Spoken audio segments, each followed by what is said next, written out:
And one recent study by RentCafe finds that on average, there are 24 applications for every available rental unit here in San Diego, meaning that prospective tenants are often spending hundreds on application fees they rarely get back.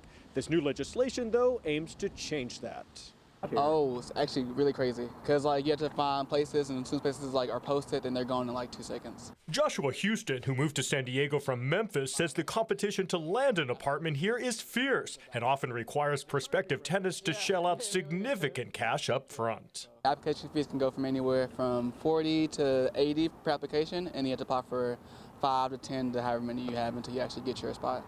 Assembly Bill 2785 would change the game, though, capping application fees at $50 and also refunding applicants who ultimately don't get the rental. At the end of the day, renters will be protected. Assemblymember Lori Wilson proposed this new bill. She says it would help level the playing field for renters who can't afford to spend so much to apply for a rental unit they may never get. It could be a matter of, am I going to have food that month, or apply in all these places to ensure I have housing next month.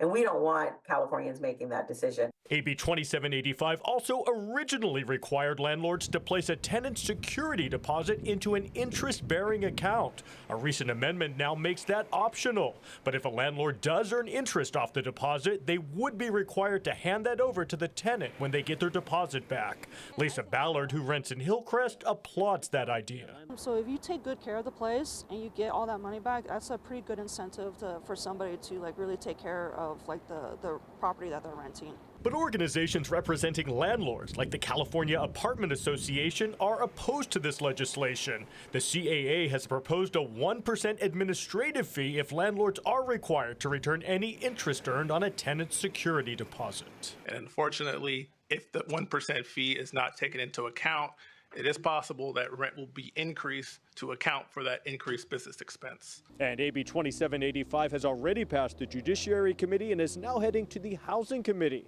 If ultimately passed and signed into law, it would go into effect at the start of 2025.